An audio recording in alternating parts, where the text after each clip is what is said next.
A bank once mailed 60,000 working credit cards to total strangers, people who never applied, never asked, never had their credit checked. Just a piece of plastic and a $500 spending limit dropped into the mailboxes of one California town, all at once. Within weeks, it collapsed. Fraud everywhere. 1 in 5 accounts unpaid. The man who would later rebuild it called it the stupidest marketing mistake in history. And that disaster became the seed of a trillion-dollar empire. 2 companies that now decide whether your money moves at all. The year was 1958. The town was Fresno. The bank was Bank of America. They called it the Fresno Drop. The opening shot of a war that would consume the global financial system for the next 7 decades. This is the story of how 2 payment networks built an empire worth over $1 trillion.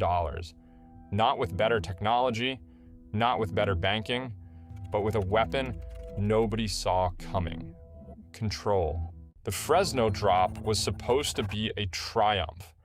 Bank of America had recruited 300 local merchants. They had calculated the risk. They had modeled the returns. They were wrong. Within weeks, the system collapsed. 22% of accounts went delinquent. Criminals figured out how to replicate the cards almost immediately. Fraud exploded. Merchants were charged 6% on every transaction, and they hated it. Bank of America lost somewhere between $8 and $20 million. In 1958, money. The executive who championed the project resigned in disgrace. The credit card almost died in Fresno. Almost. Here's the part most people forget. Bank of America did not kill the program. They covered the losses, they tightened the controls, and they expanded. By October 1959, Bank of Mastercard's blanketed California. 27 million cards, $2.5 billion in credit lines. The experiment had nearly destroyed them, but it proved something undeniable. When you put credit in people's hands, they use it. California was just the beginning. In 1966, Bank of America made the decision that would change everything. They began licensing the Bank Mastercard to banks across the United States, banks that competed with them in every other arena. The logic was brutal and simple. If Bank of America did not build a national network, someone else would. So they franchised their disaster, and it worked. By 1970, Bank of Mastercard was issued in 42 states. Millions carried the card. Merchants accepted it everywhere. But the licensing system was chaos. Every bank ran its own operations. Every bank had its own rules. No central authority, no unified system. Fraud rampaged through the cracks. Disputes between banks turned vicious. The whole thing was held together with tape and hope. Bank of America had created a monster, and they could no longer control it. They needed a man who could see what this machine could become. While Bank of America fought its own chaos, something else was forming in the shadows. 1966. The same year, Bank of Mastercard went national. A coalition of rival banks gathered in Buffalo, New York. They had watched one California bank build a national credit card network, and they were not going to let a single institution own the future of consumer payments, so they formed their own alliance. The Interbank Card Association, their weapon was called Master Charge, not one bank's product. A consortium, a cooperative of banks locked out of the Bank Mastercard system, and they had one advantage. Bank of America did not. They were not tethered to a single parent company. From day one, Interbank was decentralized, a network of equals, distributed control, the architecture that would eventually make Visa unstoppable. Master Charge had it first. They just did not know what to do with it. This is where Dee Hock enters the story. Not a Wall Street titan, not a Harvard MBA, a junior college graduate running the Bank Mastercard department at a small bank in Seattle. Hock was not supposed to be important, but he could see something nobody else could. The licensing system was a disaster.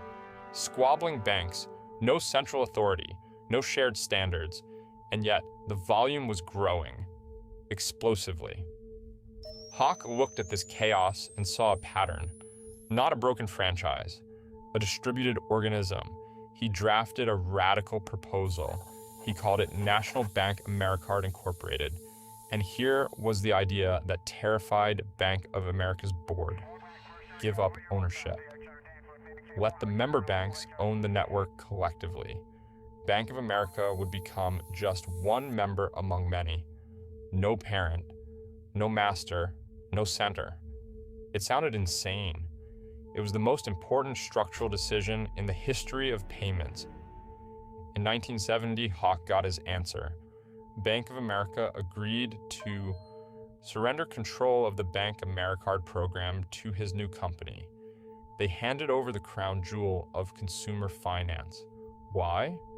Because they had no choice. The licensing system was collapsing under its own weight. Member banks were in open revolt, and Mastercard was gaining ground. The choice was simple: lose control or lose everything. Hock took the reins with a mandate to build something that had never existed, a global payment network, owned by no single institution, governed by rules, not by a parent corporation. It would take decades to fully realize, but the architecture was set, and the name on that network was about to change. The rebrand would turn an accounting decision into the most valuable brand war in history. 1976, National Bank of Mastercard Incorporated became Visa. A single word, simple, universal, pronounceable in almost every language. The blue and gold bands appeared, the flag design that signaled acceptance everywhere. 3 years later, 1979, Mastercard followed. They became Mastercard. 2 names, 2 colors, 2 symbols. And from that moment, the war was not about technology, it was about perception. Visa meant acceptance. Mastercard meant access. Every merchant, every wallet, every transaction, a battle for the slot in your pocket. The name changes were cosmetic, but they signaled something deeper. Both networks now understood the real war was global, and what happened next was an arms race the public never saw. While the world watched the logos, the two empires were quietly wiring themselves into the bones of the global economy. While the world saw logos and slogans, the real war was invisible. Electronic authorization. 1973, Visa launched Base 1, a system that could authorize a transaction in seconds. And before Base 1, a merchant called a phone number. An operator checked a paper list. The whole thing took minutes. Visa made it instant. 1974, Base 2, electronic settlement between banks. No more paper, no more delays, no more float. Money moved at the speed of light. Mastercard built their own networks in response. BankNet, matching Visa's infrastructure dollar for dollar, transaction for transaction. This was not a marketing war anymore. This was an engineering war.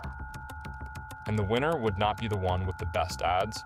It would be the one whose network never went down. It sounds small, it changed everything. But infrastructure does not sell itself. By the mid-'80s, one of these two networks was about to turn raw plumbing into the most dominant brand promise in advertising history. By 1985, Visa had the network, the infrastructure, the global footprint. What they did not have was a story. So they hired BBDO, one of the most aggressive advertising agencies in the world. And they launched a campaign that would run for over 2 decades. Visa, it is everywhere you want to be. That line was not a slogan. It was a declaration of dominance. Visa ran it during the Olympics, during the Super Bowl, in airports, in stadiums, in every corner of the global media landscape. The message was relentless. If a merchant did not accept Visa, they were not a real business. If a traveler did not carry Visa, they were not prepared. Mastercard watched market share shrink. Year after year, Visa was not just winning. Visa was making Mastercard invisible. And then, 1997, Mastercard fired back. Mastercard hired McCann Erickson. A creative team led by a woman named Joyce King Thomas sat in a room and asked a question no credit card company had ever asked. What are we actually selling? Not credit, not convenience, not acceptance. We are selling the moments that matter. The answer came in a 30-second commercial. A father and son at a baseball game. 2 tickets, $28, 2 hot dogs, 2 sodas, 1 autographed baseball, $45. Real conversation with your 11-year-old son. Priceless. There are some things money cannot buy. For everything else, there is Mastercard. The campaign exploded. It was not just advertising, it was culture. Parodies on late-night television, references in movies.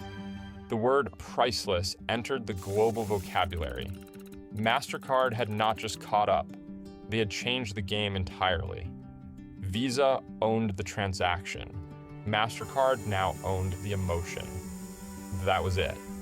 That was the kill shot. The marketing war raged for a decade, but behind the slogans, something bigger was happening. Both networks were preparing to go public. Mastercard moved first, May 2006. Valued at just under $6 billion, Visa waited, watched, calculated. March 2008, the middle of the global financial crisis, banks were collapsing, markets were in freefall, and Visa walked onto the floor of the New York Stock Exchange and executed the largest public offering in American history. 406 million shares, $44 each, $17.9 billion raised in a single day. The timing was audacious. The crisis destroying banks was proving exactly why Visa existed. Credit was not going away. Payments were not optional. And Visa was the rails everything ran on. Today, these two companies control over 90% of global payment processing outside of China. Combined value, over $1 trillion. 2 companies, 2 networks, 1 iron grip on the flow of money, and then the cracks began to show. For decades, merchants had no choice except Visa and Mastercard. Pay the fees, do not complain. The interchange fees were set in secret. The rules were dictated by the networks. If you wanted to do business, you fell in line, but the merchants organized. Class action lawsuits, antitrust investigations, the Department of Justice.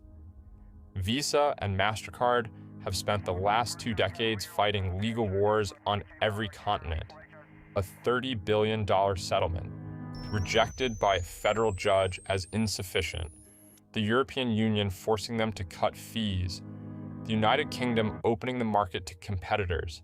And every few years, a new challenger emerges: digital wallets, buy now, pay later, cryptocurrency, central bank digital currencies. The threats are multiplying. For the first time since the Fresno Drop, the duopoly faces something it cannot control. Not a competitor. A question. What happens when the world no longer needs plastic? The Visa-Mastercard war was never really about credit cards. It was about who controls the pipes.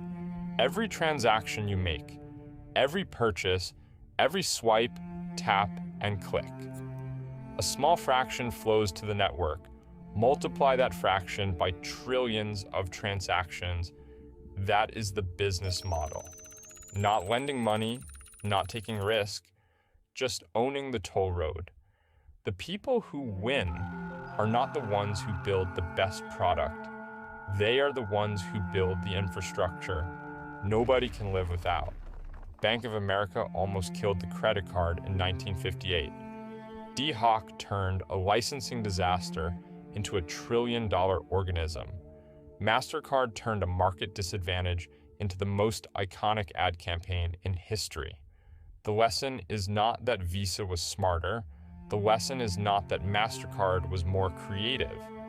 The lesson is this: the real war is never about the product. It is about who owns the rails. It is about who sets the rules. Visa and MasterCard understood this before anyone else. They stopped competing on features decades ago. They competed on ubiquity.